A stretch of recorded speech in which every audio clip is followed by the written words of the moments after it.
Welcome to the Real Estate Secrets podcast for healthcare professionals, hosted by Austin Hare and Nathan Palmer, who together have over 2 decades of real estate knowledge and investing. All right, ladies and gentlemen, welcome back to another episode of Commercial Real Estate Secrets. Today, we have a very special guest, Emmet Scott. He has a lot of titles and all very impressive titles. President at the Association of the Dental Support Organizations, partner and mentor at DEO, which is the Dentist Entrepreneur Organization, DSO Secrets podcast host, CEO at Community Dental Partners. And there's even more than that. We actually had to condense those down just so we could fit it all in today's podcast. So, Emmet, it's a pleasure to have you on the show. How are you doing today? I'm doing awesome. You know, it's awesome to be that deep in dental. In case anyone was wondering, those were a bunch of dental groups, the ADSO, which is the Dental Association for Dental Support Organizations. Anyway, started off, 10 years ago, just trying to help my best friend out. We've been best friends since we were 2 years old. Wow. And he's a dentist. I was going to help him open his first practice. And obviously I got a little deeper into this whole industry than just that. I'll say. So yeah, I'm curious what is kind of the story there, because like you and I were talking about earlier, whenever people reach a point of notoriety, it seems like an overnight success, but it's not. There's usually a history there. And so I'm curious, like what was your first entrepreneurial experience? Like when did you think that maybe you had a knack for it, or maybe you're a little bit different than some of the other kids around you? Yeah.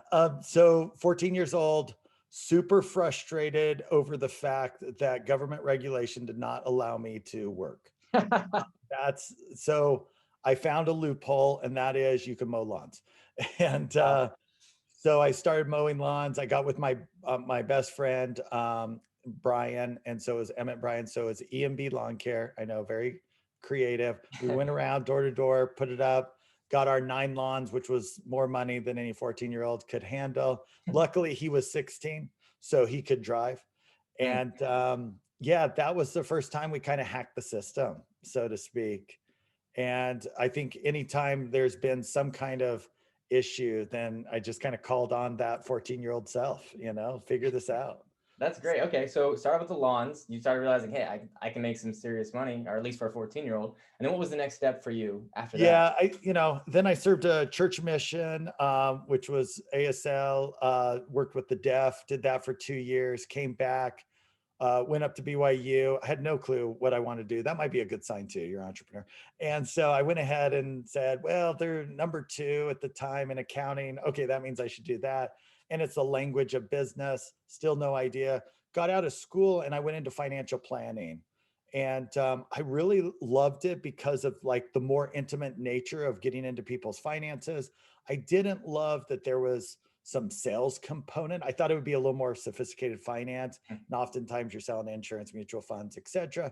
And so I started just kind of going deeper and deeper on that, making it more and more consulting. I actually sold 2 financial planning businesses. I built one up inside of a CPA firm, another one up inside of an estate planning firm. And so with that, I was like, oh, maybe I'm an entrepreneur. I also noticed a lot of entrepreneurs were coming to me to do financial planning.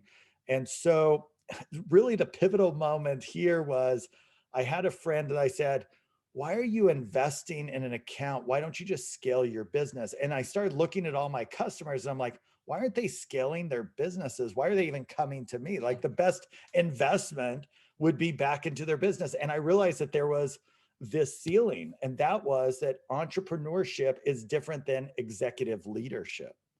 Right? Like being an entrepreneur, if you think about it from like a visual model, it's about being very innovative, overcoming problems, working harder, the hustle, all of those things, but it's a hub and spoke system, right? Like you're in the middle and everyone's coming to you. If you think about executive leadership, you start thinking about the typical org chart. Well, what is the transition process from being kind of the smartest one in the room, reviewing all the financials, blah, blah, blah, to knowing how to hire a CFO, hire a COO, et cetera, right? Oftentimes we're the entrepreneur because we got really smart on a technical skill, not because we're smart on everything in the world, So anyway, I started a consulting firm called Entrepreneur Advisors. And at that point, I also started a radio show called The Entrepreneur Life. And I just started studying around this. And I had some clients who became clients of this consulting business and I was really good at it. I understood what the issues were, that there was all this intuition that needed to get downloaded. I brought in project management and we started scaling business. I had my first client went from 4 million to 18 million in his construction business in Wow. 18 months. And the way he judged success, he actually held up his phone and he said, you know how I know I'm successful, Emmett? This What do you phone think? isn't ringing anymore. Right. So he was so burned out from like being pulled in so many directions. And then I did that for several years until Dr. Evans called me again, friend since we were 2 years old. And he said, hey, I really want to open up this dental practice. I went and did kind of my analysis, looked at it. And I said, you should probably open up like multiple business practices. Well, being buddies, he said, what buddies say? Well, I don't know how to do that. If you want to do it, go ahead. so that made our partnership and we started this. And what we did really different in dental is he has 7 kids. He had served a Spanish speaking mission in Chile, and he really wanted to serve the underserved market. So he was going where most dentists don't want to go. And so he wanted to do pediatric, he wanted to do Hispanic, a lot of Medicaid type insurance, a lot of complexity most dentists don't want to take on. Yeah. So, but we looked at each other and I'm like, listen, I hate to tell you this, but like everyone hates dentistry, right? Like if you think of it, we have idioms from your industry to describe other things we hate. Like it's like pulling teeth. It's like a root canal, right? Like your industry is used to describe how we hate life. And so I was like, marketing wise, this is going to be tough. Like, how are we going to get kids to think that dentistry is fun? Well, we stepped back and we said, well, you know what they think is really fun? They think Chuck E. Cheese is fun. They think Disneyland's fun. What if we built that in? So we did a movie theater, a play gym. We actually built the entire dental practice like it was a storybook, and we made them part of the storybook. So we call them back as prince or princess. They get gold coins. When the x-ray room says, once upon a time, there was a chipmunk named Charlie. We went with chipmunk, by the way, in case any of those marketing guys want to understand, because the boys really like dragons, but we felt like 7-foot dragons inside a dental office was going to be too much. The girls really liked bunnies. That felt too soft. Chipmunks, neutral. Okay. And made him a wizard.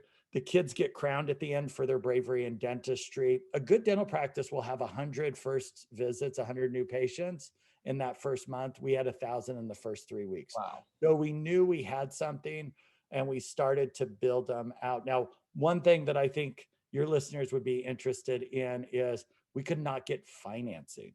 You would think that a model that was going from 0 to 4 million in revenue like that quickly would be able to get financing easily. We Right. could not get Well, financing. what happened? Well, dental practices are really expensive to build, because of the plumbing, because of the electrical. Like, I mean, as you know, Yeah, 185, $200 a square foot. I mean, it's definitely one of the most expensive industries to build out for, if not the most expensive. and the banks don't love it because it's all cash flow driven. They can lend like on a dentist's hands and his ability or her ability to earn their way out of it. But if you're scaling it, it's super painful. So we did what good entrepreneurs did. We begged.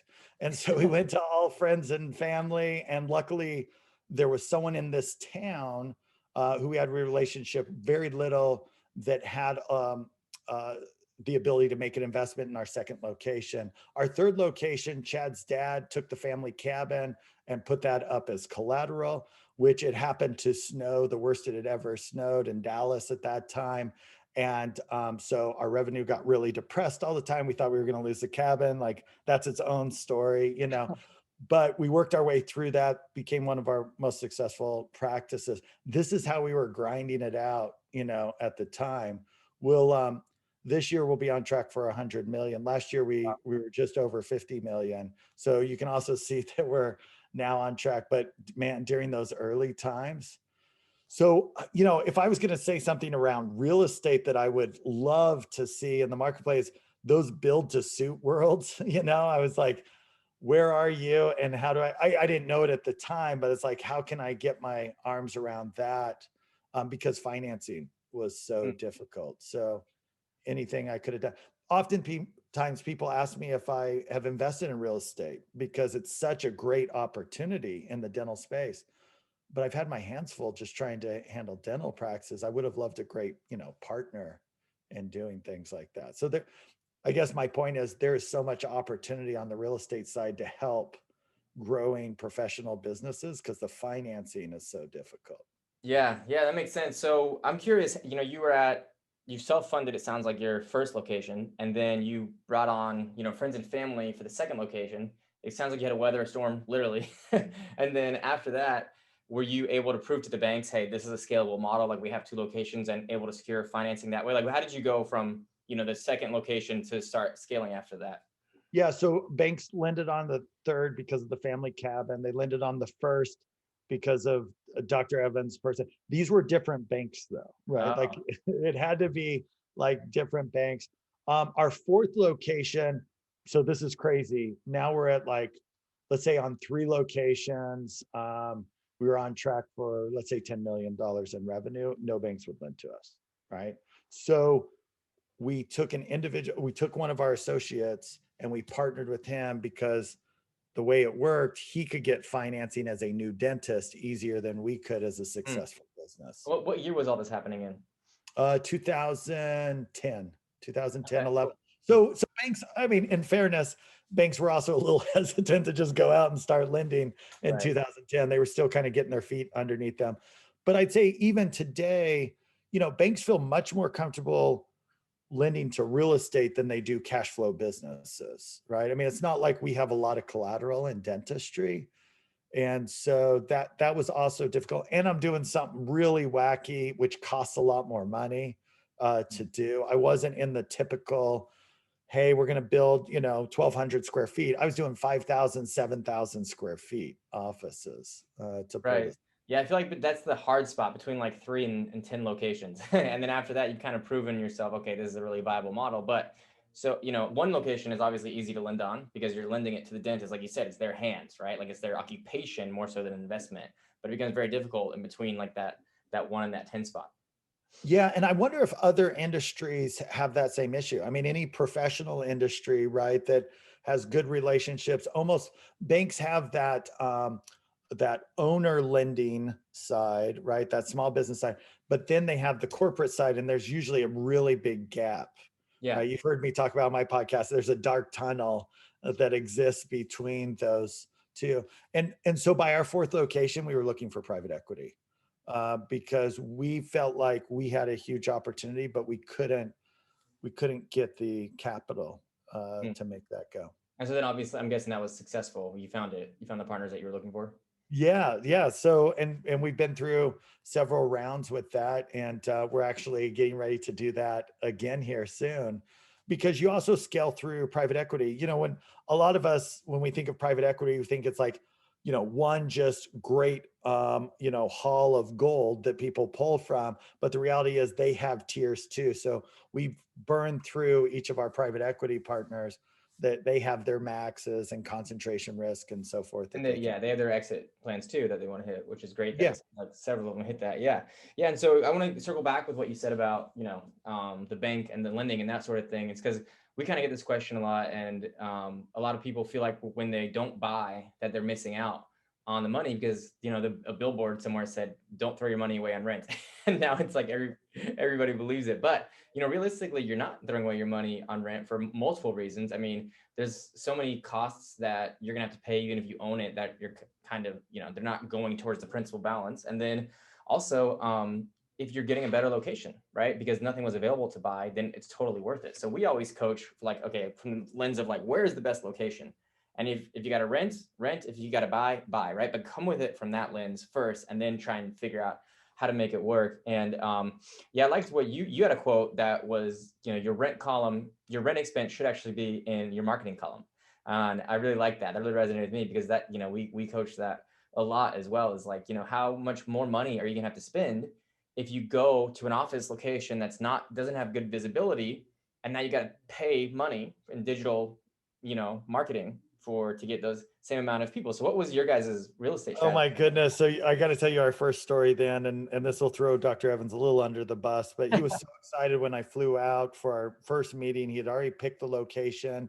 It was, I want to say $8 a square foot, right? So amazing cost, right? And as we're driving up the freeway, we pull off into this really busy mall area. And I'm like, oh my gosh, great job, and we drive past that. Now this is out in Texas. So we drive past all of that. We probably pass through, I bet there's still 8 dentists there, right? And then we drive past that. We hit like Lowe's that's sitting on the end of it, and then Home Depot, and then Texas. We start hitting fields, right? And then we come up to the street, and there's this old government building that's there, and we drive into that parking lot. All right. And I'm like, ugh. And then we drive behind it, and behind it, there's this little door facing a field that you can't see from the street at all. And he's like, so what do you think? He's so excited. First dental practice, right?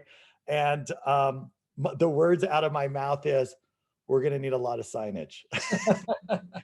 And that's what we focused on, is getting a lot of signage. I had sign spinners out front. Like, think about this dental, like how weird we were. But I just knew we needed to get to the customer.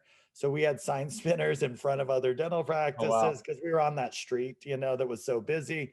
And we get phone calls all the time from that. But we partnered with radios. That's how much we had to put into it, because the real estate wasn't in the right to spot. overcome the disadvantage from the beginning. So by the time you saw it, the lease was already signed, and it was too late. Oh yeah. Lease was done. It was a great deal. But we're just now 10 years later getting ready to build a new location. It would probably be the first real estate we actually own. And part of that was we did the calculation, and our return on investment with dental practices is 18 to 38% IRR. And so it's so positive that any money for us into real estate, these are high class problems, by the way, but because of the way the banks work and because of the way it's hurt us in the past, and I think we're just going to change that, it wasn't worth it to do the real estate. Now, someone had they partnered with us along the way, what a great opportunity for someone to be picking up 10-year leases, 20-year leases from us. Right. Because you guys are, whoever the tenant is, they're providing the value of the building, right? That's what's, a lot of people don't understand the difference between residential and commercial, is the fact that it's more like a business in commercial real estate because it's driven by the income that's coming in, and it's coupled with the credit of the tenant. And yeah, I mean, you are limited by your capital. And so I agree, like looking at it in terms of what is going to give me the best rate of return, the best IRR is the correct way to look at it, because, real estate, some people think they're diversifying. But if you buy the building that your office is, practicing in, it's not really that much diversification, because the value is still driven by you being successful. Right. And it's so beneficial when you do have a great landlord. We've been in the buildings where water's coming in through the ceiling and they're forever to get back to us. And we've been in places where they're like on top of stuff all the time, right? So when you say it's like a business, I totally agree. There's good customer service, there's bad customer service.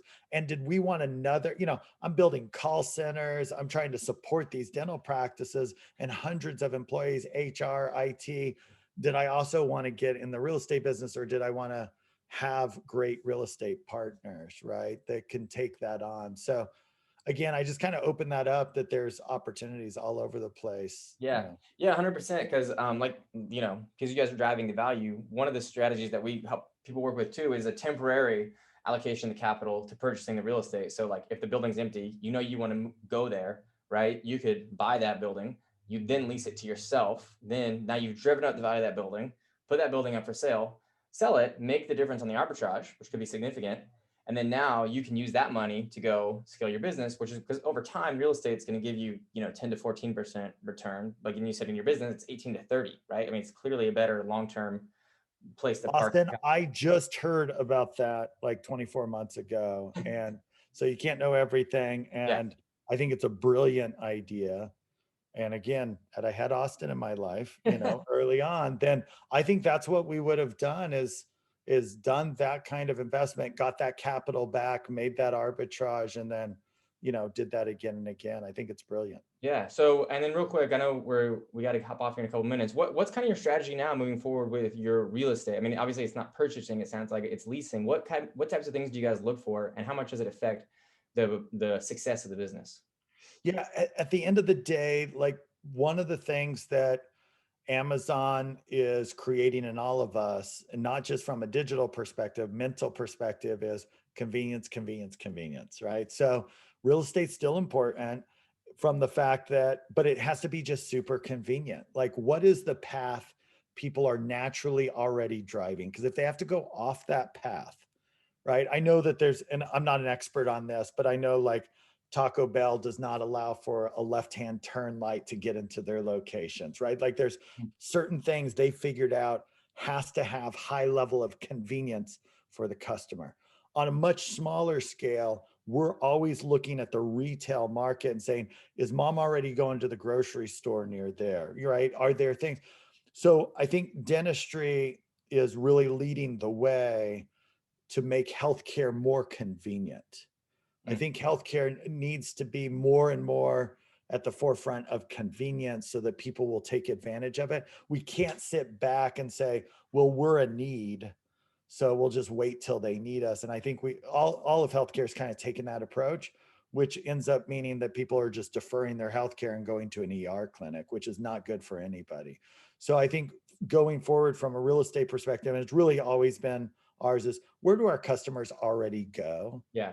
Now we want to be there. Let's not try to divert them from that. We refer to as, is it a drive to or a drive through, right? Because if you're driving through, yeah, sure, they'll see it. It's good, but it's not as good as a drive to, where they're going to stop, they're going to park, they're going to look around. So do you guys do a lot of, large anchor tenants like grocery stores, or just any plaza? Yeah, no, love the grocery store, large anchor tenants, as close as we can be to grocery stores, I think has been really smart for us. So. Yeah. Well, okay. I know we're gonna have to hop off here in a second. So it's been really helpful for anybody who, they want to know more maybe about the ADSO, the, Association of Dental Support Organizations, or the DEO, like the Dentist Entrepreneur Organization, anything like that. What's a good place? Like, how can they find out more information if they want to learn more about you?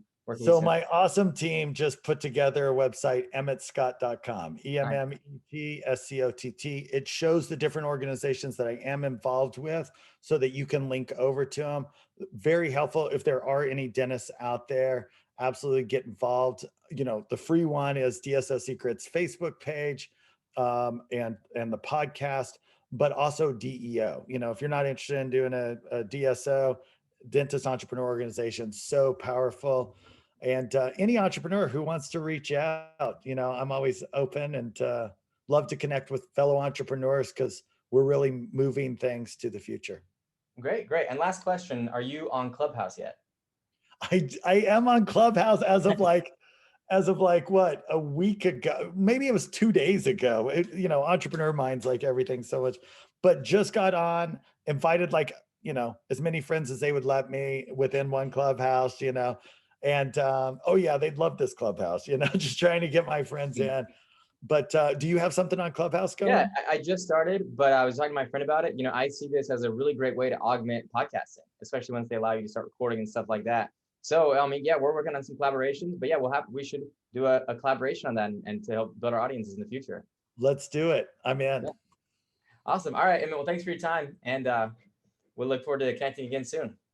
Thank y'all.